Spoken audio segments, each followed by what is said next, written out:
J'ai réalisé plus de 1500 € de profit en moins de 5 minutes et pourtant, je suis dégoûté. Alors pour te remettre un petit peu dans le contexte, j'ai créé un groupe privé dans lequel je partage en temps réel mes analyses et mes prises de position pour aider la communauté à générer des profits sur les marchés financiers. D'ailleurs, pour cet été, on a même lancé un challenge qui consiste à trader donc sur fonds propres et transformer 500 € de capital en plus de 2500. Ok, donc si tu veux nous rejoindre, c'est totalement gratuit. Tu as juste à regarder dans la description et tu pourras retrouver mon numéro de téléphone, donc me contacter en privé sur WhatsApp et moi je te donne ton accès. Ok, c'est pas plus compliqué. Donc durant notre dernière session qui avait lieu donc le vendredi 14 août, on a pris un dernier trade, donc c'était sur la session de New York, on a pris un trade à la vente, donc on va passer sur l'ordi d'ailleurs, je te montre ça. Donc voilà, comme tu peux le voir ici, on a eu un trade à la vente, j'avais envoyé donc l'alerte ici, à 30 170, j'avais dit à tout le monde qu'on pouvait vendre le marché, donc quand on regarde ici, 30 170, voilà, ça donne ça, donc on était rentré directement ici. Le stop loss, il est quand même assez court, il est de 15 points, comme tu peux le voir. Et le marché derrière, il a vraiment explosé. Ok, on a touché quasiment 9,5 R, si je dis pas de bêtises. Ouais, voilà. 9,54. Tu vois, c'est vraiment un trade incroyable. Pourtant, moi, j'ai pris que 1580 €. Alors pourquoi ? Parce que je suis sorti beaucoup plus tôt. Ok, je suis sorti aux alentours de 2 R. Donc forcément, quand certains élèves ont pris ce trade et ils ont vu que ça avait explosé et que l'analyse, elle avait bien tenu et pourtant qu'on n'a pas pu vraiment bien se rémunérer, j'ai reçu beaucoup de questions. Ok, concrètement, Pierre, comment tu le vis ? C'est quoi le truc là ? Tu fais l'analyse, tout est parfait, et t'es passé à côté de plus de 7 R, tu vois. Donc, comment tu te sens ? C'est une bonne question. Et du coup, je me suis dit, ça serait cool d'en faire une vidéo et juste de t'expliquer un petit peu, moi, comment je vois la chose, tu vois. Alors, certes, j'ai pris que 2 R. Le marché, il en a fait plus de 9. Il en a fait quasiment 9,5. Déjà, le premier point, c'est que je me dis, j'ai pu tirer profit de la situation. Ok, donc déjà, ça, c'est cool. Ma journée, elle est en profit, j'ai pris de l'argent. C'est déjà le premier point. Le deuxième point, c'est tout simplement, j'essaye de me dire, ok, concrètement, si j'étais dans le trade, est-ce que j'aurais pu clôturer tout simplement les 9,5 R ?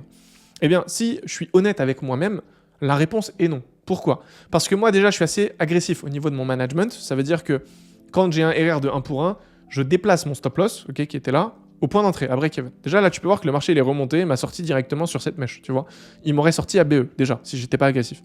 Ensuite, on voit que le marché, ici, il a ralenti. Ok, il y a eu comme une création de liquidité là, il a fait un range avant d'exploser. Quand le marché commence à ralentir, moi je reste pas en position. Quand le trade commence à être trop long, je clôture en fait. Ça sert à rien de se mentir, je suis en scalping, je veux pas que le trade il dure pendant 2 heures. Donc quand ça commence à être un peu long, je clôture le trade. Donc en fait je me dis dans tous les cas là, même si j'avais tout bien fait, je serais sorti de position. Parce que ma manière à moi de trader ne me permettait pas ici de tenir le trade et de sortir 9R, tu vois. Donc est-ce que vraiment je suis triste ? La vérité non. Même si l'analyse a été bonne, que le marché a donné un si gros mouvement et que j'en ai pris un tout petit mois, mais je suis pas forcément dégoûté. Pourquoi je suis pas dégoûté ? Parce que ça sert à rien de se mentir en fait. Si demain le marché me refait exactement la même chose, je vais sortir exactement de la même manière. Et je vais prendre que 2 R. Je vais jamais prendre plus. Parce qu'à un moment donné, j'ai une manière de manager qui fait que je sors mon risque rapidement, je prends mes profits rapidement, et peu importe ce que le marché me donne, je vais en fait me comporter de la même manière. Parce que je sais qu'en me comportant de cette manière-là, je suis rentable sur le long terme. Okay ? Là, tout simplement, à vouloir peut-être aller chercher 9R, certains seraient sortis à BE. Donc si tu fais ça sur du long terme, sur un trade, 2 trades, 3 trades, 10 trades, 20 trades, 50 trades, il y aura une grosse différence. Si moi, à chaque fois, je sors sur des 2R et que toi, la plupart du temps, tu prends des BE, à un moment donné, on n'aura pas du tout les mêmes résultats. Donc je préfère être un peu plus agressif parce que déjà dans ma journée, je prends beaucoup d'opportunités, donc j'ai cette chance, on va dire, de pouvoir faire de gros RR, tu vois, et j'ai pas besoin d'un seul gros trade pour faire ma journée, c'est aussi une chance, tu vois. Mais en tout cas, ce que tu dois comprendre, c'est que tu n'as pas à être triste quand tu es en train de vivre ce genre de scénario, ok ? C'est hyper important de bien comprendre ça. Parce que je vois beaucoup trop de personnes, être dégoûtées sur la journée, c'est limite, ils ont plus envie de toucher les graphiques, ils ont l'impression que tout le monde est contre eux. C'est pas parce que tu fais une belle analyse, que le marché délivre un beau mouvement et que toi, tu as pris peut-être juste un tout petit peu de profit, que tu dois être complètement dégoûté. Non, à un moment donné, tu dois juste remettre les choses en place. Là, moi, même si j'étais dans le trade, j'aurais jamais sorti autant de profit, tu vois. Et même si, admettons, là, il avait pas range et qu'il serait pas venu faire ici une mèche sur le point d'entrée, j'aurais jamais en fait tenu autant. Ça sert à rien de se mentir. Rares sont les personnes à réussir à tenir des trades à plus de 10 R, tu vois.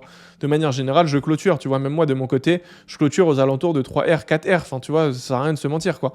Donc, ce que tu dois comprendre ici, c'est que ton objectif à toi, c'est pas à chaque fois de prendre les trades parfaits. Parce que tu pourras pas tenir ça et tu pourras pas prendre que des trades parfaits dans ta carrière. Il y a des moments où malheureusement, tu vas prendre peut-être même une perte et le marché va exploser. Parfois, tu vas prendre un tout petit peu de profit alors que le marché t'a donné, comme ici, quasiment 10 R. Tu te dois juste de l'accepter.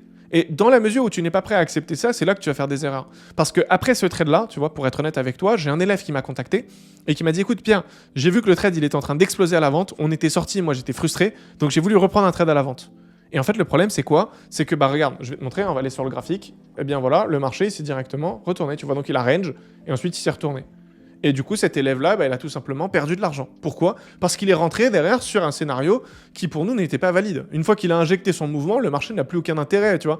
Donc, ton objectif à toi, c'est clôturer ton trade et passer à autre chose, tu vois. Essayer de voir s'il y a une autre opportunité, mais en tout cas, c'est fini pour ce trade. Donc, toutes les personnes qui vont forcer, qui vont essayer de reprendre un trade parce que bah, ils ont pris que 1 R ou 2 R alors que le marché il en a donné 10, ils en font quand même, tu vois. Ces gens-là, ils ont perdu de l'argent, malheureusement. Alors, ça m'embête de te le dire, mais c'est un fait. Donc, ce que tu dois comprendre ici, c'est qu'à un moment donné, tu te dois de l'accepter. Tu pourras jamais sortir à chaque fois sur les zones comme ça, des zones parfaites où tu prends 10 R et le trade il a donné 10 R et derrière ça se retourne. Non, c'est trop beau. C'est vrai que sur internet, des gens vont te dire ça, ils vont te vendre du rêve, etc. Mais la réalité sur le terrain, c'est que ça se passe très rarement comme ça.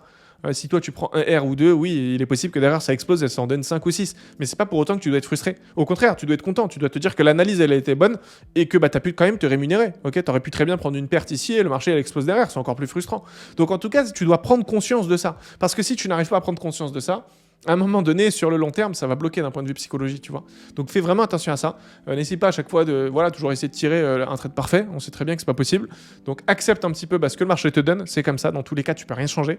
Et je peux te garantir une chose, c'est que tu avanceras bien mieux de cette manière-là. Ok. Donc en tout cas, si jamais tu veux nous rejoindre dans cette aventure et trader avec nous au quotidien, assister à mes analyses, à mes prises de position, etc., je t'invite tout simplement à regarder dans la description.